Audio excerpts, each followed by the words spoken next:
മത്സ്യകൃഷി എന്ന് പറയുന്നത് പെട്ടെന്നൊരു ദിവസം മത്സ്യകൃഷിയിലേക്ക് നമ്മൾ ഇറങ്ങില്ല.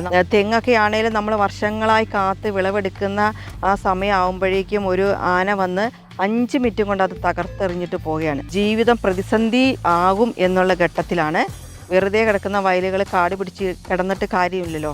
അങ്ങനെയാണ് ആനയും പന്നിയും ഒന്നും ഉപദ്രവിക്കാത്ത ഒരു കൃഷി. അങ്ങനെ നോക്കിയപ്പോഴാണ് മത്സ്യകൃഷിയാണ് അതിന് ഏറ്റവും അനുയോജ്യമായി എന്ന് കണ്ടെത്തിയതും അതിനകത്തേക്ക് വന്നു. നമ്മുടെ ശുദ്ധജലത്തിൽ എങ്ങനെ കരിമീൻ വളരുമോ എന്നൊക്കെ അറിയാൻ വേണ്ടി പരീക്ഷണാർത്ഥം 1000 കുഞ്ഞുങ്ങളെ നിക്ഷേപിച്ചതാണ്. പക്ഷെ നമ്മുടെ പ്രതീക്ഷ തെറ്റിച്ചില്ല. മാലിന്യപരമായ ഒരു വെള്ളമല്ല, ശുദ്ധജലം തന്നെയാണ് എപ്പോഴും ഈ കുളത്തിലുള്ളത്.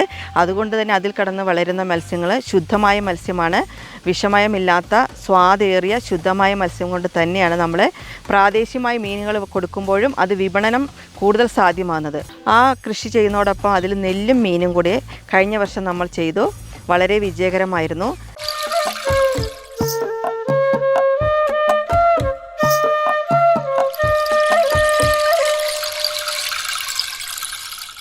പടോമറമ്പിൻ്റെ പുതിയൊരു എപ്പിസോഡിലേക്ക് എല്ലാ പ്രേക്ഷകർക്കും സ്വാഗതം. ഇന്ന് നമ്മളൊരു മത്സ്യ കർഷകയെയാണ് പരിചയപ്പെടുത്തുന്നത്. പുൽപ്പള്ളി പഞ്ചായത്തിലെ മികച്ച വനിതാ മത്സ്യ കർഷകയായ സിന്ധു ചേച്ചിയാണ് ഇന്ന് പടോംപറമ്പിലൂടെ പ്രേക്ഷകർക്ക് മുന്നിലേക്ക് എത്തുന്നത്. സിന്ധു ചേച്ചിയുടെ കൃഷിയിടം എന്ന് പറയുമ്പോൾ ഇതൊരു ചെറിയ കൃഷിയിടമല്ല, വലിയ കൃഷിയിടമാണ്, വളരെ മനോഹരമായ കൃഷിയിടമാണ്. അപ്പോൾ കാണാം കാഴ്ചകൾ.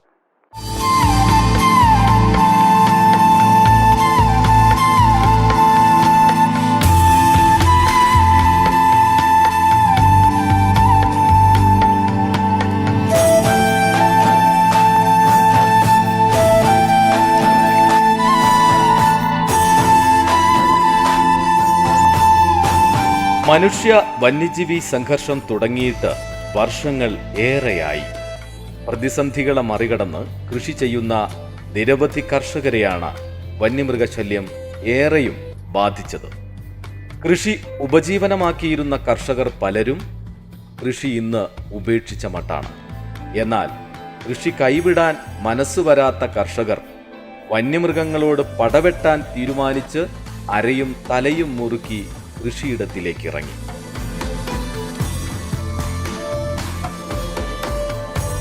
കാടിറങ്ങുന്ന ആനയും പന്നിയുമെല്ലാം കൃഷിയിടം പൂർണ്ണമായും കയ്യേറുമെന്ന അവസ്ഥയ്ക്ക് അരികിലെത്തിയപ്പോഴാണ് പുൽപ്പള്ളി വേലിയമ്പത്തെ കോതവഴിക്കൽ സിന്ധുവും കുടുംബവും വനത്തോട് ചേർന്നുള്ള തങ്ങളുടെ കൃഷിയിടം എങ്ങനെ ഉപയോഗപ്പെടുത്താം എന്നതിനെക്കുറിച്ച് ആലോചിക്കുന്നത്.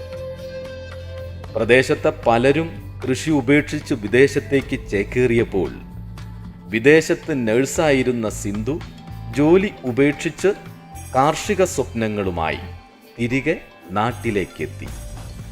മുഴുവൻ സമയ കർഷകയായി മാറാൻ സിന്ധുവിന് കരുത്തായത് കൃഷിയുടെ എൻസൈക്ലോപീഡിയയായ ഭർത്താവ് ജോബിഷ്. പുൽപ്പള്ളി എന്ന് കേൾക്കുമ്പോൾ തന്നെ നിങ്ങൾക്കറിയാം, കാർഷിക രംഗത്ത് വലിയ വിസ്ഫോടനകരമായ മാറ്റങ്ങൾ കൊണ്ടുവന്ന ഒരു ജനതയുടെ നാടാണ്. കാപ്പി കൃഷിയിലും കുരുമുളക് കൃഷിയിലും ചരിത്രം രചിച്ച നാട്. അങ്ങനെ ഞാനും എൻ്റെ കുടുംബാംഗങ്ങളും പാരമ്പര്യമായി വർഷങ്ങളായി കൃഷി ചെയ്തു വരുന്ന ഒരു വീട്ടിലെ അംഗമാണ് ഞാൻ. നേഴ്സായിരുന്നു, വിദേശത്തായിരുന്നു വർക്ക് ചെയ്തുകൊണ്ടിരുന്നത്. മത്സ്യകൃഷി എന്ന് പറയുന്നത് പെട്ടെന്നൊരു ദിവസം മത്സ്യകൃഷിയിലേക്ക് നമ്മൾ ഇറങ്ങില്ല. നമ്മൾ കാപ്പി, കുരുമുളക്, ഇഞ്ചി അങ്ങനെ തനതായ എല്ലാ വിളകളും നാണി വിളകളൊക്കെ ചെയ്ത് സാധാരണ ഒരു കർഷകൻ പോകുന്ന പോലെ തന്നെ നമ്മൾ കൃഷി ചെയ്ത് ജീവിച്ചു വരികയായിരുന്നു. വന്യമൃഗത്തിൻ്റെ ശല്യം കാരണം തന്നെയാണ് നമുക്ക് മറ്റ് കൃഷികളൊന്നും ചെയ്ത് മുന്നോട്ട് പോകാൻ കഴിയുകയില്ല. നെല്ലാണേലും നമ്മൾ നെൽകൃഷി ചെയ്യുന്നത് തൊട്ട് അത് വിളവെടുക്കുന്നത് വരെ വന്യമൃഗത്തെ സംരക്ഷിക്കാൻ വേണ്ടി ഫെൻസിങ്, ഏറുമാടം, നമ്മൾ കാവൽ, അത് കൊയ്ത് നമ്മൾ ചാക്കിലാക്കുന്നത് വരെ കാവലിരിക്കണം.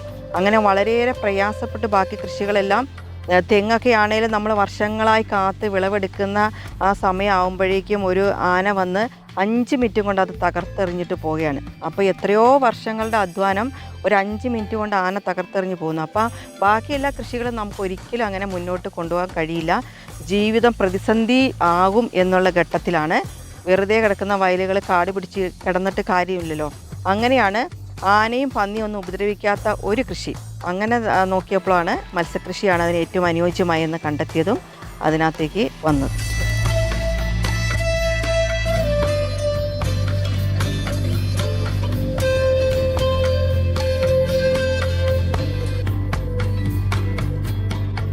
നമുക്ക് വയൽ അത് കൂടുതലുള്ളത് കണ്ട് നമുക്കൊരു 10 ഏക്കറോളം വയലുണ്ട്. അതുകൊണ്ട് തന്നെ ചെറിയൊരു കുളമുണ്ടാക്കി മത്സ്യങ്ങളെ നിക്ഷേപിച്ചാലും നമുക്കതിനൊരു വരുമാനമാകില്ല. അപ്പം ഏകദേശം വലിയൊരു കുളം തന്നെ. നമുക്കതിനെക്കുറിച്ച് മുൻകാല പരിചയമൊന്നുമില്ല.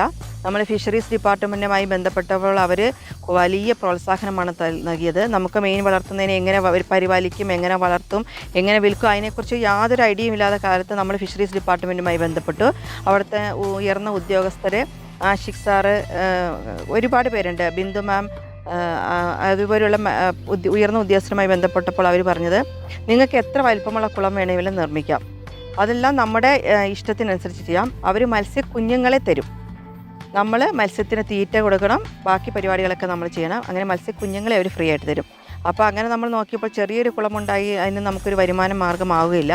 അതുകൊണ്ട് തന്നെ നമുക്ക് വയലുകൾ ഉള്ളത് കൊണ്ട് തന്നെ നമ്മൾ 100 സെൻറ്റ് വാട്ടർ ബോഡി ഉള്ളതും, അതായത് ഏകദേശം 1.5 ഏക്കറോളം സ്ഥലം വരും, അവിടെ 70 സെൻറ്റ് വാട്ടർ ബോഡി, അങ്ങനെ 2 വലിയ കുളങ്ങൾ നിർമ്മിച്ചത്. മത്സ്യകൃഷി ആദായകരം തന്നെയാണ്. വിപണിയും ആവശ്യവുമൊക്കെ അറിഞ്ഞ് കൃഷി ചെയ്യണമെന്ന് മാത്രം. പലപ്പോഴും മത്സ്യകൃഷിയിൽ നിന്ന് കർഷകരെ പിന്തിരിപ്പിക്കുന്നത് നല്ല ജലാശയത്തിൻ്റെ ലഭ്യത കുറവാണ്. സ്വാഭാവിക നീരുറവയാണ് എപ്പോഴും മത്സ്യകർഷകന് അനുഗ്രഹം. വയൽ പ്രദേശമായതിനാൽ തന്നെ ഈ കൃഷിയിടം നീരുറവകളാൽ സമ്പന്നമാണ്. അത് പൂർണ്ണമായും പ്രയോജനപ്പെടുത്തിയാണ് സിന്ധുവിൻ്റെ മത്സ്യകൃഷി. എത്ര വലിയ വേനൽ വന്നാലും ഇവിടുത്തെ കുളങ്ങൾ വറ്റില്ല.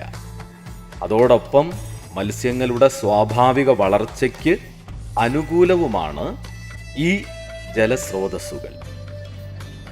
കവുങ്ങും കാപ്പിയുമൊക്കെ വളർന്ന പ്രദേശം മത്സ്യകൃഷിക്കായി ഒരുക്കിയതോടൊപ്പം കൃഷിയിടത്തിൽ മരങ്ങളും മുളത്തൈകളും പൂച്ചെടികളും നട്ടുപിടിപ്പിച്ചു ഈ വീട്ടമ്മ.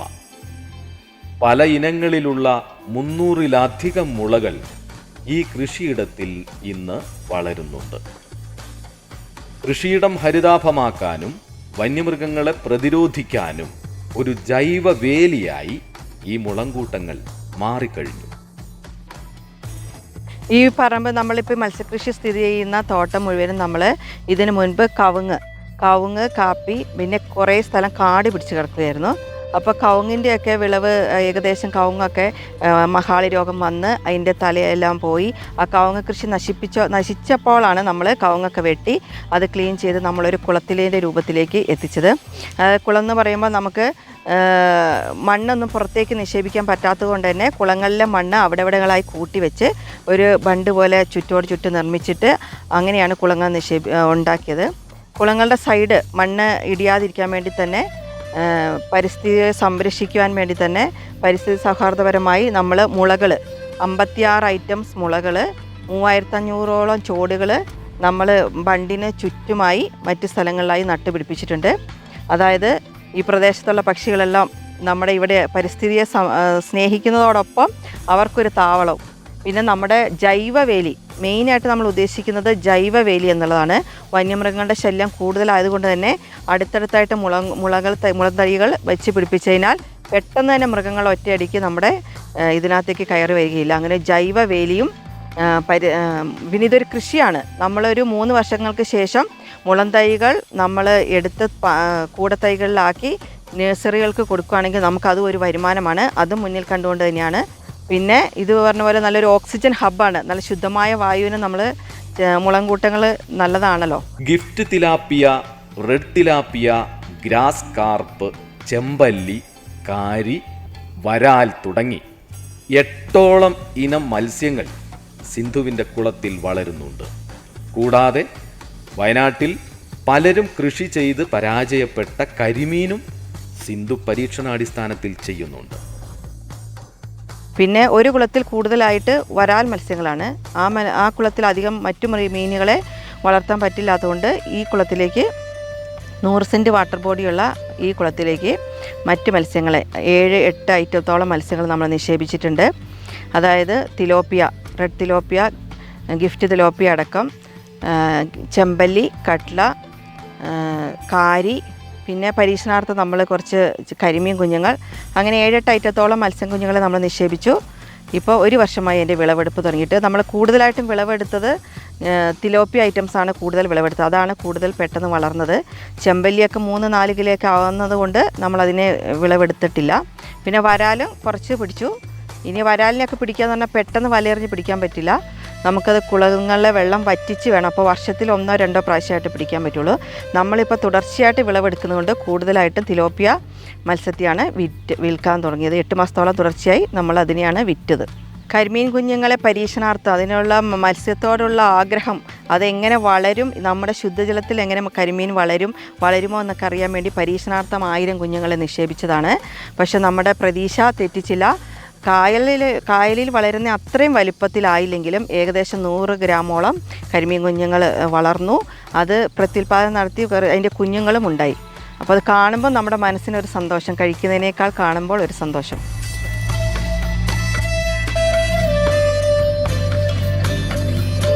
ദിവസവും രാവിലെയും വൈകിട്ടും 2 നേരമാണ് മത്സ്യങ്ങൾക്ക് തീറ്റ നൽകുക. വിപണിയിൽ പ്രചാരത്തിലുള്ള പെല്ലറ്റ് മാത്രമാണ് മത്സ്യങ്ങൾക്ക് സിന്ധു നൽകുന്നത്. കൂടാതെ സ്വാഭാവിക ജലസ്രോതസ്സായതിനാൽ തന്നെ മത്സ്യങ്ങൾക്ക് കുളത്തിൽ തന്നെ തീറ്റ കിട്ടുകയും ചെയ്യുന്നു. പ്രാദേശികമായി കൂടുതൽ മീൻ വിൽപ്പന നടത്തുന്നതിനാൽ തന്നെ വിഷരഹിതമായ നല്ല മത്സ്യം മിതമായ നിരക്കിൽ ജനങ്ങൾക്ക് നൽകുക എന്നതാണ് ഈ വീട്ടമ്മയുടെ ലക്ഷ്യം. നമ്മൾ ചെയ്യുന്ന ശുദ്ധജല മത്സ്യകൃഷി, അത് സെമി ഇൻറ്റൻസീവ് പോണ്ട് എന്നാണ് ഇതിൻ്റെ പേര്. അതായത് തന്നെ ശുദ്ധജല മത്സ്യം, ഒരു വേസ്റ്റ് നമ്മളിടുന്നില്ല. നമ്മൾ മത്സ്യങ്ങൾക്ക് വിവിധ തരത്തിലുള്ള മത്സ്യങ്ങളാണ് ഇതിനുള്ളത്. തീറ്റ കൊടുക്കുന്നത് എടുക്കുന്ന മത്സ്യങ്ങളുമുണ്ട്. അതല്ലാതെ അവരുടേതായ തനതായ തീറ്റകൾ തിന്ന് ജീവിക്കുന്ന മത്സ്യങ്ങൾ, അത് ഗ്രാസ് കാർപ്പ് പോലെയുള്ള മത്സ്യങ്ങൾ നമ്മൾ കൊടുക്കുന്ന തീറ്റ തിന്നാൻ വേണ്ടി അധികം വരുന്നില്ല. അവർ ഈ ചെറിയ ചെറിയ പുല്ലുകളും മറ്റുമാണ് ഭക്ഷിച്ച് ജീവിക്കുന്നത്. മറ്റു മത്സ്യങ്ങൾക്ക് നമ്മൾ ദിവസം 2 നേരം മത്സ്യത്തീറ്റ കൊടുത്താണ് വളർത്തുന്നത്. പിന്നെ കുളത്തിലെന്ന് പറയുന്നത് കെട്ടിക്കിടക്കുന്ന വെള്ളമല്ല, നമ്മൾ ഒരു സൈഡിൽ കൂടെ വെള്ളം കയറ്റി മറ്റു സൈഡിൽ കൂടെ വെള്ളം ഇറക്കിയാണ് വിടുന്നത്. തീറ്റകളെല്ലാം മത്സ്യങ്ങൾക്ക് ഒരു സ്ഥലത്ത് തന്നെയാണ് കൊടുക്കുന്നത്. അതുകൊണ്ട് തന്നെ അതിൻ്റെ മാലിന്യവും ഒരു സ്ഥലത്ത് തന്നെ അടിയും. ആ സ്ഥലത്ത് നമ്മൾ വാൽവുകൾ വെച്ചതിനാൽ അതിൻ്റെ അടിഭാഗത്തെ വാൽവ് തുറക്കുമ്പോൾ വെള്ളത്തിൻ്റെ പ്രഷർ കാരണം അടിഭാഗത്തുള്ള എല്ലാ മാലിന്യവും ആ വാൽവിൽ കൂടി നമുക്ക് പുറന്തള്ളാൻ കഴിയും. അപ്പോൾ അതുകൊണ്ട് തന്നെ എപ്പോഴും മാലിന്യപരമായ ഒരു വെള്ളമല്ല, ശുദ്ധജലം തന്നെയാണ് എപ്പോഴും ഈ കുളത്തിലുള്ളത്. അതുകൊണ്ട് തന്നെ അതിൽ കടന്ന് വളരുന്ന മത്സ്യങ്ങൾ ശുദ്ധമായ മത്സ്യമാണ്. വിഷമയമില്ലാത്ത സ്വാദേറിയ ശുദ്ധമായ മത്സ്യം കൊണ്ട് തന്നെയാണ് നമ്മൾ പ്രാദേശികമായ മീനുകൾ കൊടുക്കുമ്പോഴും അത് വിപണനം കൂടുതൽ സാധ്യമാകുന്നത്. മേടിച്ച ആൾക്കാർ തന്നെ അതിൻ്റെ സ്വാദ് അറിഞ്ഞാണ് വീണ്ടും വീണ്ടും വന്ന് നമ്മുടെ മത്സ്യം മേടിക്കുന്നത്.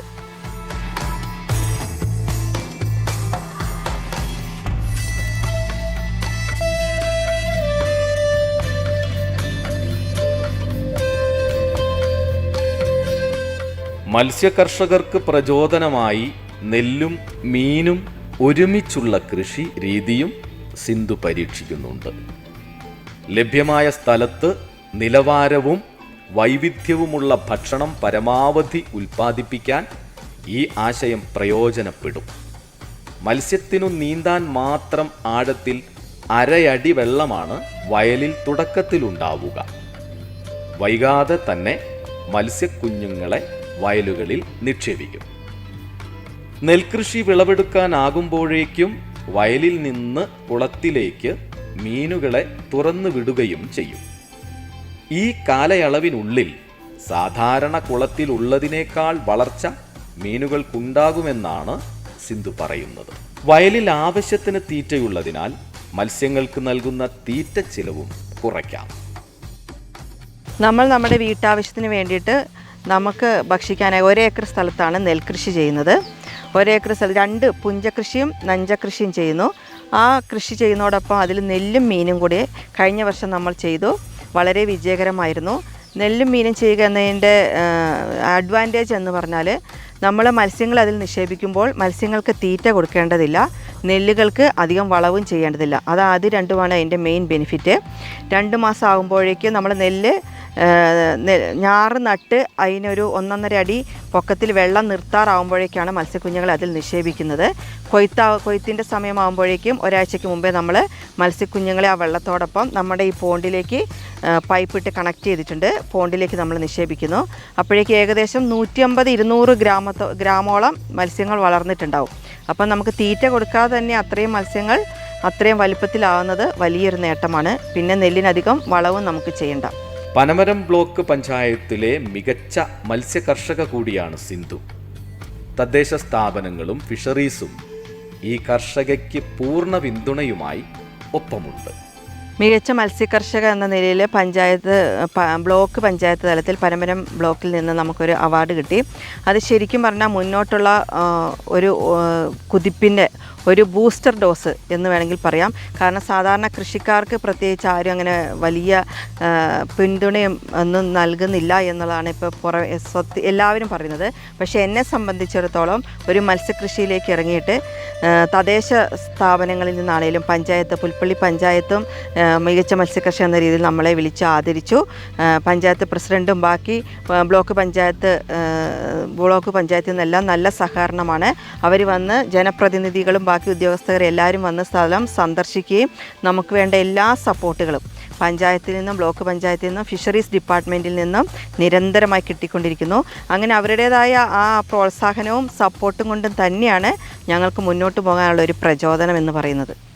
വർഷം മുഴുവനും തൻ്റെ മത്സ്യം വിപണിയിലേക്ക് എന്ന ലക്ഷ്യത്തിലേക്ക് സിന്ധു എത്തിക്കഴിഞ്ഞു.